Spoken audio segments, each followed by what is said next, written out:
In the tumultuous heart of the French Revolution, one man rose to absolute power, Maximilien Robespierre. He promised virtue and a republic, yet delivered terror. His reign, a bloody chapter, would ultimately consume its architect in a dramatic fall from grace. Born into humble circumstances, Robespierre was a provincial lawyer drawn to Enlightenment ideals. He believed fervently in the people's will and the necessity of radical change, quickly becoming a vocal champion for revolutionary principles in Paris. Robespierre's uncompromising rhetoric earned him leadership within the powerful Jacobin Club. His influence grew, culminating in his pivotal role on the Committee of Public Safety, the de facto executive body of the revolutionary government. Facing internal rebellion and external war, the committee, under Robespierre's sway, declared terror the order of the day. It was deemed a necessary, if brutal, instrument to cleanse France of its enemies and secure the revolution's survival. The first major purge targeted the Girondins, a moderate faction deemed too lenient. Robespierre relentlessly denounced them, leading to their swift arrest and execution. This marked a chilling precedent for silencing political dissent with the guillotine. In an effort to eradicate old superstitions, revolutionaries launched a radical dechristianization campaign. Churches were desecrated, religious festivals abolished, and a new cult of reason promoted. This alienated many devout citizens, sowing further division. The infamous law of suspects dramatically expanded the terror's reach. Anyone vaguely suspected of counter-revolutionary sentiment could be arrested and tried. Fear permeated society, as neighbor turned against neighbor, and even minor criticisms became dangerous. Robespierre, rejecting atheism but disliking Catholicism, introduced the cult of the Supreme Being. He envisioned a deistic state religion based on reason and civic virtue. It was an attempt to unify France morally under his philosophical guidance. The fate of the Supreme Being was Robespierre's grand spectacle, a day of national celebration. He stood at its center, a high priest of the new order, embodying the revolution's ideals. Yet, many observed his self-aggrandizement with growing unease. As the terror intensified, Robespierre became increasingly isolated. His rigid virtue and unwavering belief in his own righteousness alienated former allies. He saw conspiracies everywhere, trusting fewer and fewer within his own government. Even revolutionary heroes were not safe. Georges Danton, a popular figure advocating for a relaxation of the terror, became Robespierre's next target. His execution shocked many, signaling that no one was beyond the reach of the committee's wrath.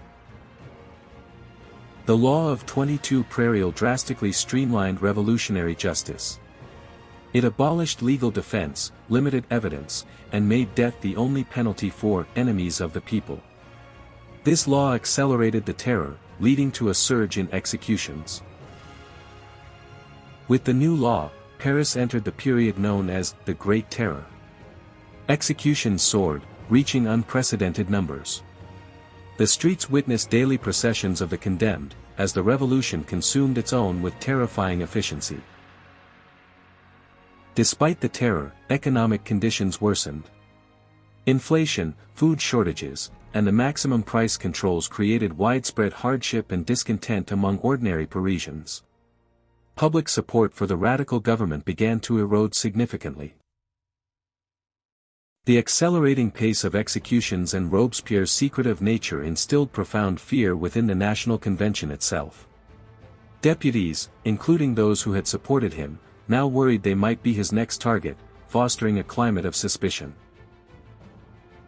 On 8 Thermidor, Robespierre delivered a long, rambling speech, vaguely denouncing unnamed conspirators within the convention. He refused to name names, sealing his own fate. This created a panic, uniting fearful deputies against him. After his ominous speech, Robespierre found his usual network of support crumbling. Even his closest associates hesitated to defend him, sensing the shifting tide. The Incorruptible was now truly isolated, his power base eroding rapidly. Driven by self-preservation, a coalition of frightened deputies, both former Dantonists and disillusioned Jacobins, secretly began to plot Robespierre's downfall. They knew it was either him or them, and the stakes were existential. Throughout the night of 8 Thermidor, the conspirators worked feverishly. They solidified their alliances, strategized their moves for the next day's session, and rallied enough support to confront Robespierre directly in the convention. On 9 Thermidor, as Robespierre attempted to address the convention, he was met with a storm of shouts, "Down with the tyrant!" The conspirators seized control, preventing him from speaking, effectively silencing his last defense. Amidst the uproar, a decree for Robespierre's arrest was passed.